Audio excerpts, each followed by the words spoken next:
Sacrifice. The word itself feels heavy, holy, noble, like something good people do. I sacrificed my children. I sacrificed my dreams for the family. I sacrificed my health for my career. I sacrificed my happiness for peace. What if I told you that sacrifice, as it has been taught to you, is not holy at all? What if sacrifice is a technology of control, a program designed to make you give away your energy, your time, your body, your happiness, your life, and call it virtue? What if the real holy thing is not sacrifice, but sovereign choice? Giving because you want to, not because you were programmed to. Keeping because it's yours, without guilt. Every religion has sacrifice at its core. Blood on the altar, the lamb, the son, the scapegoat sent into the wilderness carrying the sins of everyone else. And you have been the scapegoat over and over, giving what was never yours to give, carrying what was never yours to carry,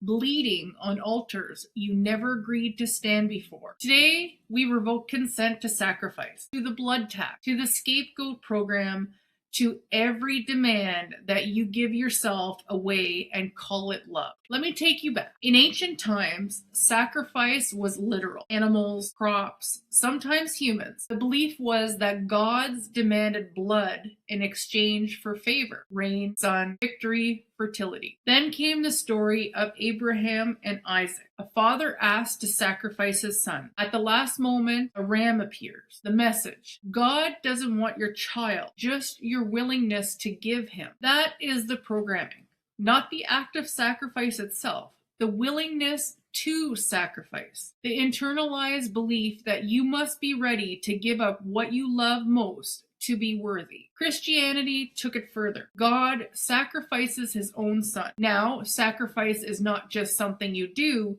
it is something done to you that you must be grateful for. Jesus died for your sins. You owe a debt. The debt must be paid. But here's what no one tells you. The debt was never yours. You did not ask to be born. You did not sign the contract of original sin. You did not agree that blood must be spilled for you to be loved. That was imposed. An imposition is not convenient. It is theft. The scapegoat is one of the oldest technologies of control. In ancient Israel, on Yom Kippur, the high priest would lay his hands on a goat and confess the sins of the people, transferring those sins onto the animal. Then the goat was sent into the wilderness, carrying the sins away. The people felt clean. The goat paid the price. You are the goat. Every time you carry a family member's emotional burden, every time you take the blame to keep the peace, every time you work yourself sick because someone else's survival depends on you, every time you stay silent to protect someone who harmed you, you are the scapegoat, carrying what is not yours, bleeding on an altar you didn't build. And you were told this was love. It is not love, it is programming. And the program runs on your consent. The elite know this. They have always known. That's why they have bloodlines, not scapegoats. They transfer their karma onto you, and you carry it, because you were taught that sacrifice is holy. It is not holy, it is theft. And today we stop paying. Let me name the sacrifices you have made, not by choice, but by programming. The sacrifice of your body. You gave your body to jobs that broke it, to people who didn't deserve it, to expectations that crushed it, to medical interventions you didn't fully consent to the belief that your body is a tool for others' use. The sacrifice of your dreams. You gave up the artist, the dancer, the musician, the writer, the traveler, the wild one, because someone told you it was selfish, because you had to be responsible, because dreams are for children. The sacrifice of your voice. You stayed silent to keep the peace. You swallowed your truth to avoid conflict. You agreed with things you didn't believe because it was easier. Your voice was the first thing you sacrificed, and no one even asked. The sacrifice of your time, hours, days, years years given to things that did not feed you, jobs that drained you, relationships that took and took, obligations that never ended, time you will never get back. The sacrifice of your joy. You learned that joy is frivolous, that happiness is for later, that you must earn the right to feel good. Your joy was sacrificed on the altar of productivity, duty, and being realistic. The sacrifice of your lineage. Your ancestors sacrificed their songs, their dances, their fires, their community for survival, and you inherited their silence.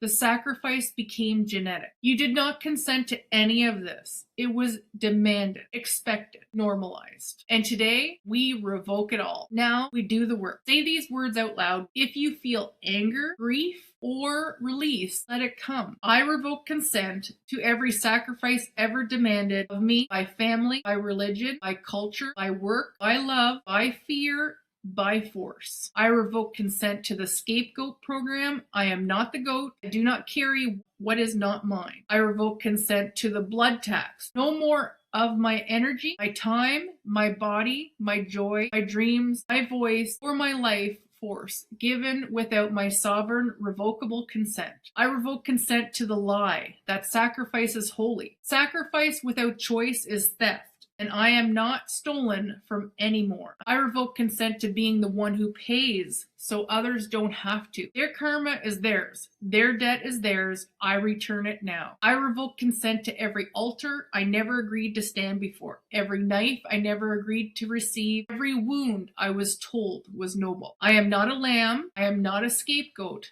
I am not a sacrifice. I am a sovereign being. I give when I choose. I keep when I choose. My yes is mine. My no is mine. No more blood on the altar. No more guilt for keeping what is mine. No more shame for not giving myself away. I reclaim my body, my dreams, my voice, my time, my joy, my lineage, my fire, my song. So be it. Revoking sacrifice does not mean you never give. It means you give from sovereignty, not from programming. True giving says, I give because I want to, not because I'm feeling guilty if I don't. True giving says, I help because I have excess, not because I'll drown if I refuse. True giving says, I love without losing myself. True giving says, I keep what is mine without apology. True giving says, my no is as holy as my yes. The world has taught you that love equals sacrifice. That if you're not bleeding, you're not loving. That is not love. That is transactional suffering disguised as virtue. Real love, sovereign love,